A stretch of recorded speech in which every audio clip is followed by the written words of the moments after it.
Ang maglalatik. Ano kung okay na ito, pan? Na Alex. Dito ka to. 12 oras na kaming ikot. Ito para next year na Holy Week. Habang tumatagal to para tong pudding, parang Christmas pudding. Habang tumatagal, masarap. Lagyan namin to ng alak.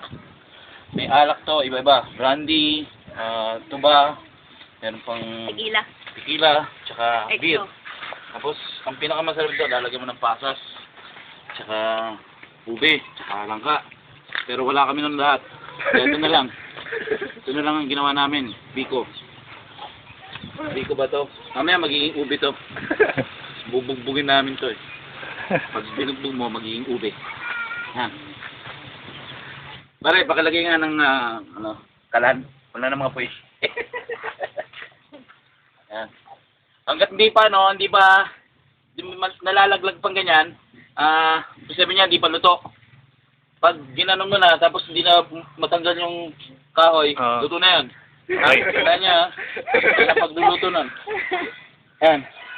Yan, pag binitaon nyo, tumayo. Yan. Ilan nilagyan yung Pag hindi pa tumatayo, yan, hindi pa tumatayo, hindi pa luto yun. Wala niya yan, ha?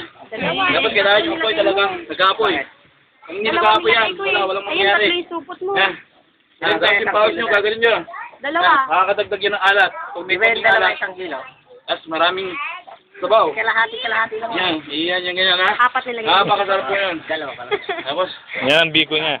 hindi yung biko to, bubble gum. Tatabang yan kapag Yan. Yan, nakikita nyo yan, yung mga bato-bato yan. Dito, pinupulot, nilalagay dito. Makasarap po yan. Okay. Yan po ang aming reporting, nagluluto ng halaya. Halaya ba to? Sige, halaya na yan. Okay na.